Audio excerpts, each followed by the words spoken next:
The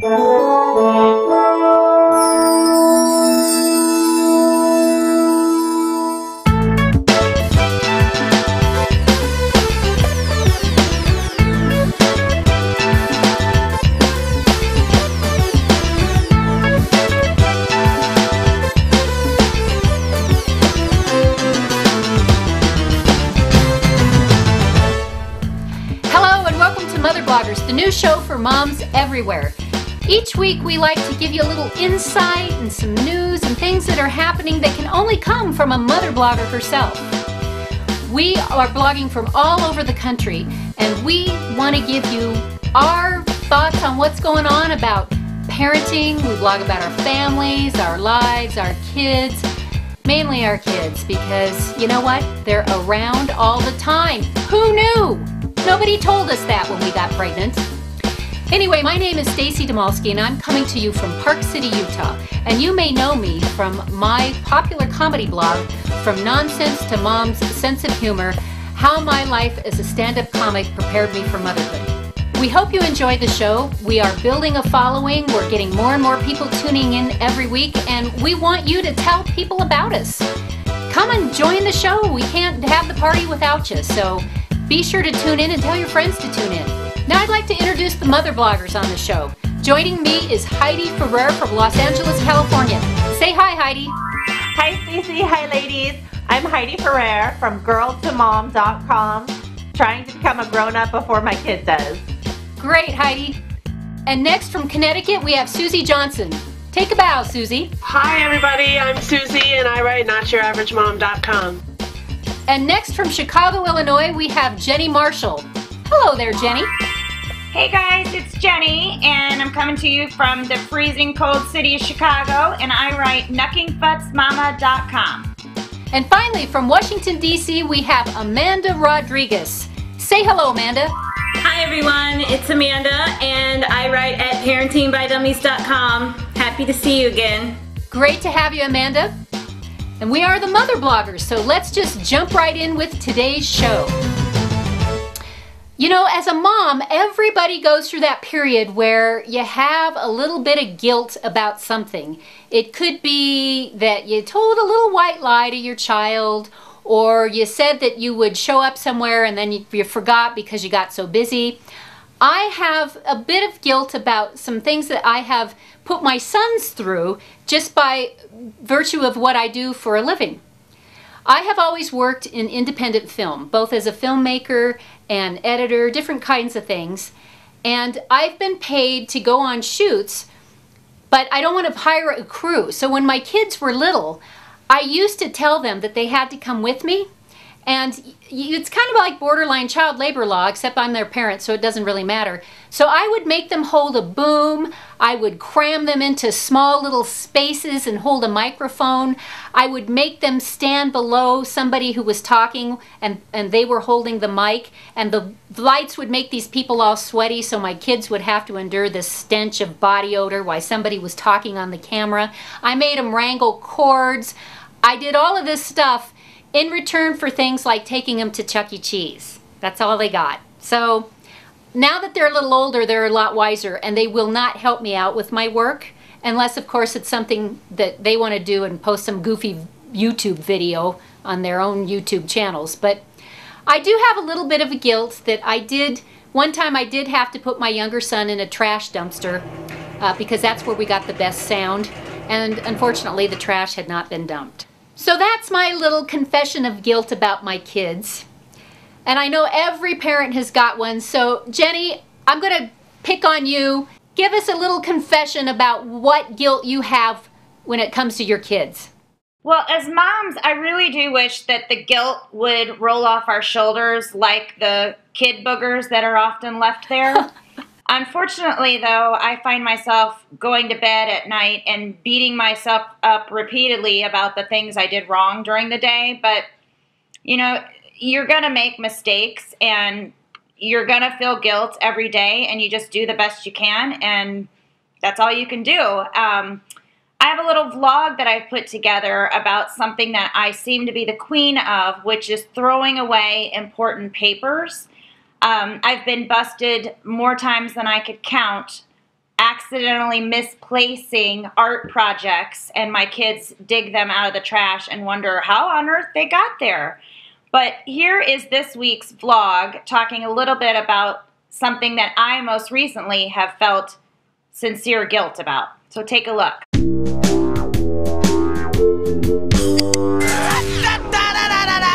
Circus, Afro circus, Afro circus, Afro As a mom, I'm constantly juggling a million balls up in the air.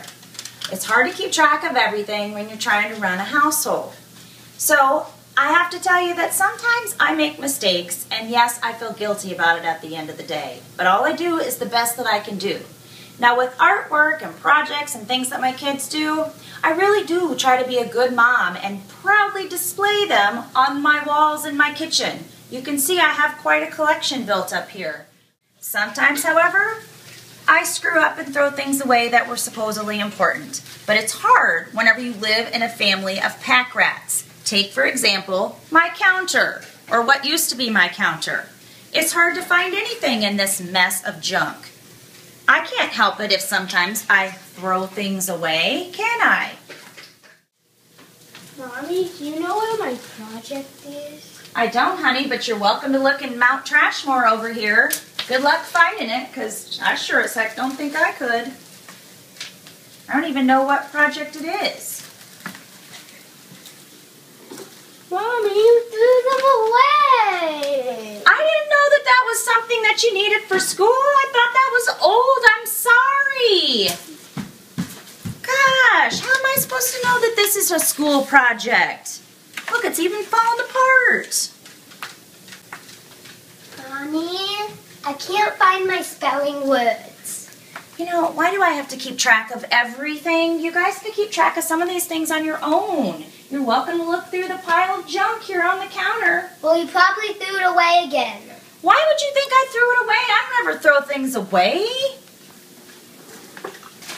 Yeah, you did?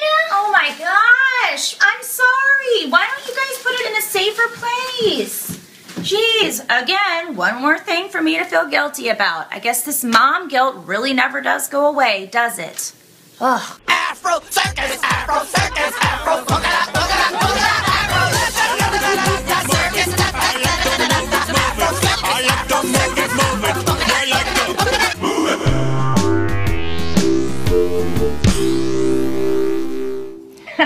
I know exactly what you mean, Jenny. My kids are pack rats, and I have to sneak things out to the garage sales in the summer because if I invite them to take things to the garage sale to sell, they'll never do it. And when they see what I've taken out there, they just haul it right back in. So I don't know what the deal is with that. And if I were you, I wouldn't feel guilty about that, but I know what you mean. When they're crying and round about it, it's hard not to. Okay, next we have Amanda. Amanda, do you want to tell us a little bit about what makes you feel guilty as a mom? For me, I actually went through a period of time where I felt guilty about everything, and that mom guilt started to eat into everything from like how well I was taking care of myself to pretty much everything. I just always felt like I never could take time away from my family to get my hair done or to go shopping or anything like that, and I wound up with this ridiculous cousin it hair that was down to my waist that hadn't been cut in 5 years, and a wardrobe that consisted only of elastic waist pants, which made me find myself on what not to wear. So I think that the one thing that I learned from having that experience and being a made-over person on that show is that it's natural for me to want to do things for my children, but I have to put my mom guilt aside in order to take care of myself, because honestly, I should feel guilty for not taking care of myself because my kids are seeing me as this unhappy person, and you know, it was starting to take a toll on my health and everything. So that's what I tell myself now when I have to go shopping for new shoes. I'm doing it for my kids. All right, well, I think we can always file that one under if mama ain't happy, then nobody's happy. So yeah. I agree. I think you do need to invest a little time into yourself because it pays dividends back on your family. Just ask your kids. And Heidi, I know you wrote a book called Crooked Love that documents your son's medical journey. I have to imagine that somewhere in that book, a little bit of mom guilt creeps in. You want to tell us about that? Yes, Stacy. Actually, my son had 10 body casts, as you know, for a rare form of scoliosis from when he was 19 months old as a baby to 4.5 years. And it was full anesthesia every time, so he went through a lot. And even though the doctors assured me that I have nothing to do with it and there's nothing that I could have done in my pregnancy to cause it, you still feel guilty because your child is going through something so difficult, and it's really painful to watch them. Although he's thriving, he's almost cured now, and thank God we're on the other side of that. So that's what my book is about. I wrote a novel based on that, and you can read all about it in the book or on my blog. Also, I have the normal mom guilt. Like, I compare myself to other mothers. If their kid has healthier food in their lunch and they can get their 4-year-old to eat a giant plate of broccoli, you know, and I can't get my son to do that. Or like, for example, if they sign their kid up for like a lot of sports, you know, they're doing like 4 sports every weekend, and they do more play dates than I do, then I kind of feel like, oh no, you know, I'm not like the A+ mom. But I think we really have to all give ourselves a break, because if you're doing your best every day and you're a loving, attentive parent, you know, you got it going on, right? So it's all good. Well, you're right, Heidi. It is absolutely not your fault, and I'm glad that you were able to document it in a book that could possibly help a lot of other people. And Susie, what about you? You have 7 kids. I have to imagine that you feel mom guilt on a daily, if not hourly basis. How's that work out for you at your house? Well, Stacy, I feel the 2 kinds of mom guilt that I think everybody's talked about. I have the same stuff going on as Amanda, where right now I'm doing like this Biggest Loser kind of competition at the local Y, and so I've been taking like between 2 and 3 hours a day to work out, and I'm feeling guilty about taking that much time just for myself.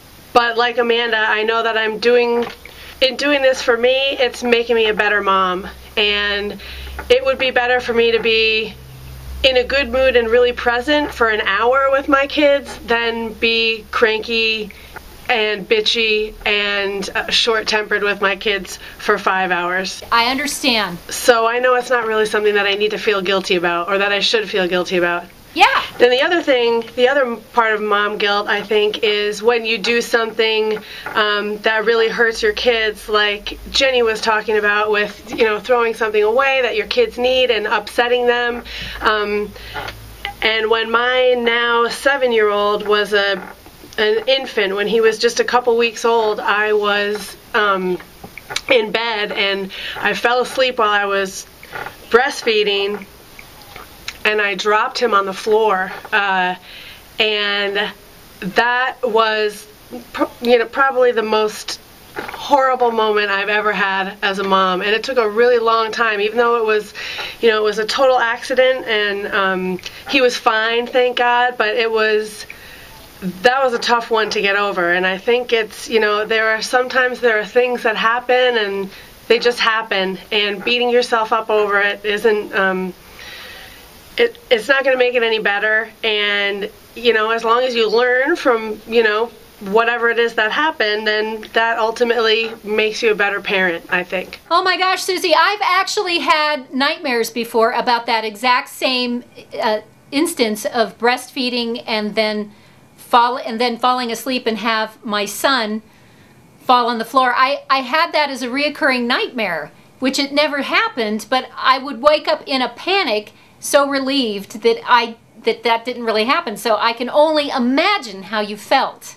That would cause a little bit of guilt for a while. It was terrible. And if your child is smart, he'll use that against you in future live, you know, I don't know if he knows the story. Does he know the story? Oh, he brings it up quite often. Mom, didn't you drop me? Remember when you dropped me, Mom? Yeah. Well, that's because we talk about it, even though he doesn't remember it. Now that's gonna be a good story for him to tell when he gets his own TV show someday. Well, you know, I think I found out after I told a friend that that's a lot more common than people think, and moms feel so guilty about it that they don't want to tell anybody that it happened. And one of my friends, you know, her like 2-month-old fell off of the changing table when she was changing a diaper, and you know, the same thing happened with her. She felt tremendous guilt, and you know, she did learn from it, and I feel like a mom knowing that happened, but at least I think telling other people, you know, it'll help them not to make that mistake at least. And if they have experienced that, then at least they know that it's, you know, it's not just them. Yeah. Well, I guess that's where they get the saying, a bouncing baby boy. Well, thank you, ladies, for sharing all of those insightful, guilty things about your kids. Again, they'll probably watch this, and then they'll have a whole new set of things that they can hold over our heads. So let's move on to our next topic, which is the big questions.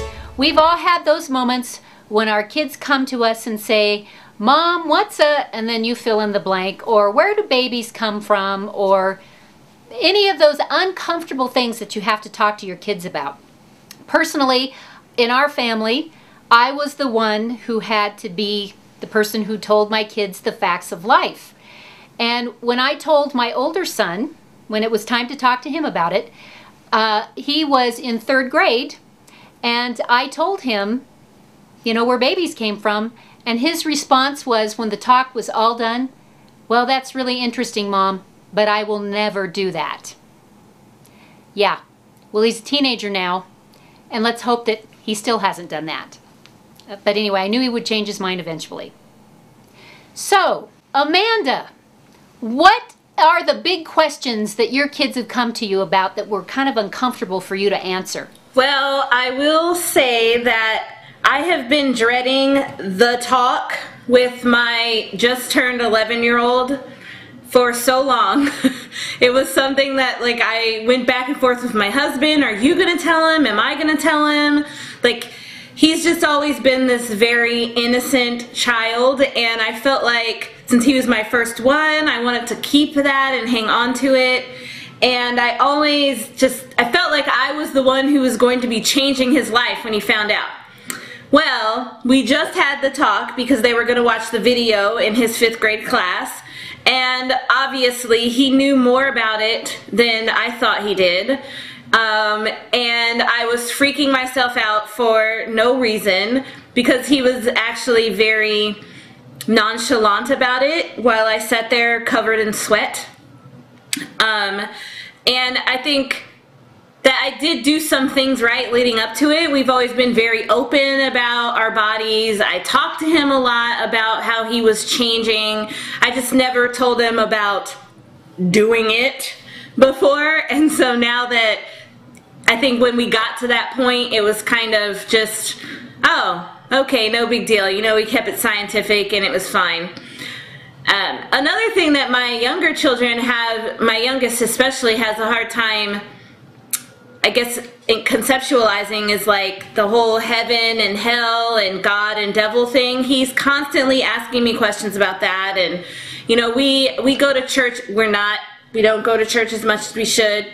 Don't tell my mom. But we do go, and I think it actually opens up more questions for him, and it's something that it's like a constant dialogue in our house. And I think kids probably just go through phases where, you know, they're trying to learn about things and understand things, and he's definitely in his phase of trying to understand the supernatural. So I know exactly what you mean. I had the same sweaty palms and sweaty moments when I was having the discussion with both my sons, each at a different time. But in my case, they asked a bunch of follow-up questions about sexual acts that they had heard about on the playground, and that part almost put me over the edge. I think when I was done, I was almost in a coma having to talk to them about that because it just seemed so wrong. I didn't give him a chance to have follow-up questions. We did the talk. We moved on. I left the room for him to just, I guess, ruminate over the whole thing, and he hasn't brought it up since, and neither have I. Well, sometimes silence is definitely golden, and in this case, I think that says it all. Yeah. So, all right, Jennie, let's go to you. What were the big scary moments and the big talks that you've had to have with your kids? My kids always pose questions to me at completely inappropriate times. One time when we were in the carpool line, when they were in preschool, they wanted to know where they came out of when they were born. And they were convinced that they came out of mommy's butt. Ow! And we had to have the whole talk about, no, you actually came out of mommy's vagina. But they still thought it was better to tell people they came out of my butt. Oh my gosh, that is so funny. We are about ready to have the big talk where I explain the whole shebang, pun intended. But I have a feeling that they probably already know a lot more than I think they do. Another topic that's come up is death. And that was because, unfortunately, when my kids were 3, my father-in-law died, and they went to the funeral, and they really had no idea what was going on. But they saw him in his casket and had lots of questions about heaven and whatnot. And then my father-in-law was actually cremated, which brought up a whole other string of questions. And, of course, my husband left it to me to explain to 2 3-year-olds what it means to be cremated. And so I kind of explained in a roundabout, 3-year-old toned down way what it meant to be cremated. And I got a phone call from the preschool teacher a couple days later telling me that my daughter had come to the preschool and had announced to the entire class that her papa's bones were on the mantle above the fireplace because we had a little jar of his ashes on our mantle. So the preschool teacher and I got a good laugh out of that one, and I had to explain that no, we didn't actually have a skeleton as a decoration on our mantle, but it was actually part of my father-in-law's ashes. They still have questions about death because I don't think they really get it, but as they get older, these huge concepts are becoming a little bit more understandable to them, but I'm still dreading the talk about the birds and the bees. So wish me luck. It's coming soon. Oh, yes, it's going to come up sooner than you think.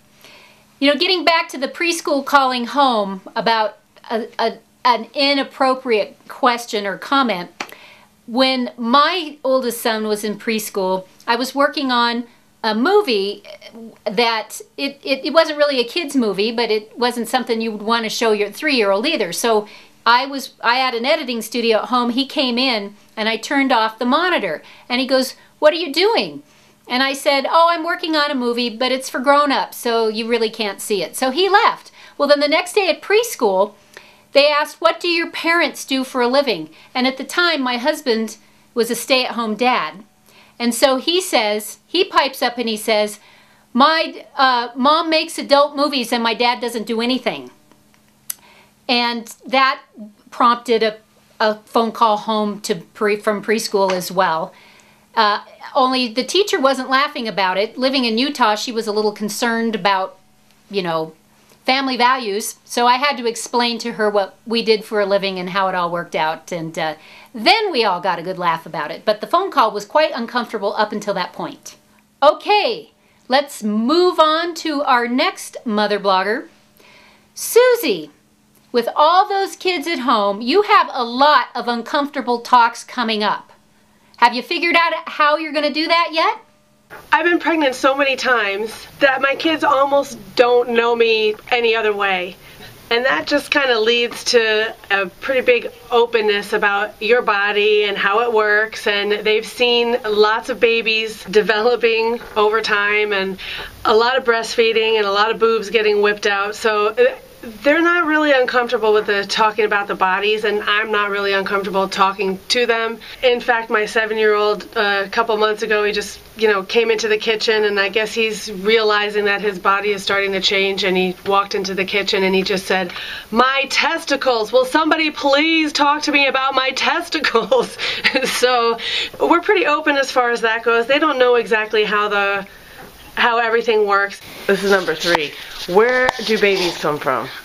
There's like this thing in your belly that dads don't have, like right there. There's like a spot, and then whoever takes the baby out, they open it up like big, and then they take the baby out, and then the mom gets the baby. This is number 4. Number 4, tell me, where do babies come from?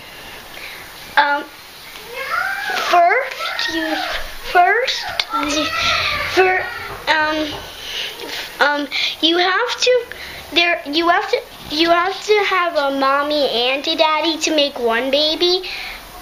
And the mommy can only make a girl, but the daddy can make a boy or a girl. But babies only come from the mommies. This is number 5. Can you tell Mommy where babies come from? Where do babies come from? No, tell Mommy. Where do babies come from? Tummy. This is number 6. Tell Mommy, where do babies come from? I don't know. No one ever gave us the manual on how to be a mother before we became a mother. They said, how do you make a baby? And we've just said that Mommy and Daddy, when you love somebody very much, you share a special cuddle, and you only know how to do it when you're, a grown-up and in love. And when they're older, then we'll tell them, we'll be more specific about exactly the mechanics of it all. And the older two, who are in sophomore in high school and 8th grade, they both know. And I think if you're fairly open about it from when they're little, then it's not as dreadful a topic. And I have the same issues that Jennie has. What I'm more troubled by is the death, the talks about death. I'm not so comfortable talking about that, so I don't feel like I deal with it in the best way, and I think I find myself a lot of times changing the subject, and I don't think that's probably the healthiest thing for them, and I want them to feel like they can always ask questions and talk about it, so that one I'm kind of struggling with, and I still haven't really found the answer yet. I know what you mean about the subject of death. It is a tough one to talk about with your kids. Fortunately, sometimes having a pet die helps. We had a situation where when my younger son was 3, we had these 2 terriers that my husband and I had before the kids were born. And so by the time the kids came along, these dogs were old. And one of them was like 13 or 14, or 16 when he died. So he died, and being in Utah, well, we buried him in the backyard. He was a little dog. And so that night we had a babysitter come, and my son had said, our dog died today. And she says, oh, I'm so sorry, but now he's in heaven. And my son puts his hand on her knee and tenderly looks in her eye and says, no, he's buried in a hole in the backyard. So we had a little talk about death the next day. But having pets do help. Can I say something? Yeah, please chime in. Hey, Susie, I have an idea. How about I send my kids to you to talk about sex, and you send your kids to me, and I'll talk to them about death? Jennie, that sounds like a plan to me. All 7 of them will be there tomorrow morning. Awesome. I think that's a great idea. I think we should just trade kids on all counts. Okay, and Heidi, what about you? What are some of the hard topics that you have to tackle in your house? My little boy is 5, as you know, and he's starting to ask a lot of questions about God and about death and about heaven. For example, I told him that that God makes the weather, and one day it was raining for a 2nd day in a row, and my little boy said, "It's raining again, man. Is God sick?"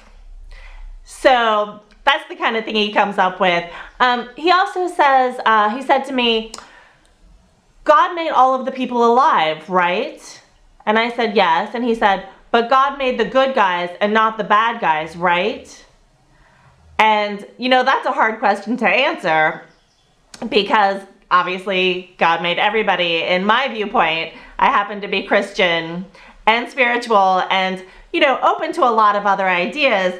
Like, for example, Bexon also brought up, if you die, God will make you back alive again, right? So essentially he was kind of asking me about souls and even potentially reincarnation, which he's never heard of. And it's another hard question to answer because I'm kind of open to the idea of reincarnation, but I don't want him to think that you can die and then instantly snap, God will make you alive again, because then he wouldn't be afraid of, for example, running into the street and being hit by a car, because God could just make him alive again. So I want him to know that no, death is not that easy. You can't come back. And mommy needs you here, so don't die and be safe. So a lot of big questions around our house, and it's really cute. Well, yes, you got to be tricky when you talk to your kids about reincarnation, because you can't let them think it's a free pass not to clean your room or something like that. That gets a little bit too much. But we have had the talks about reincarnation at our house before, and I swear if there's reincarnation, I want to come back as one of my pets, because my pets and my kids have the best health care, the best everything, and I'm the one sweating bullets trying to make it all happen. So I don't know how that, there must be some sort of karmic thing that I'm involved in, but hopefully after this I've paid my dues. Well, that's all the time we have today for our show. I hope you've enjoyed it as much as we've enjoyed bringing it to you. Please tune in next time for Mother Bloggers. I'm Stacy Dymalski. I'm Amanda Rodriguez. I'm Jennie Marshall. I'm Heidi Ferrer. I'm Susie Johnson. And we are the Mother Bloggers.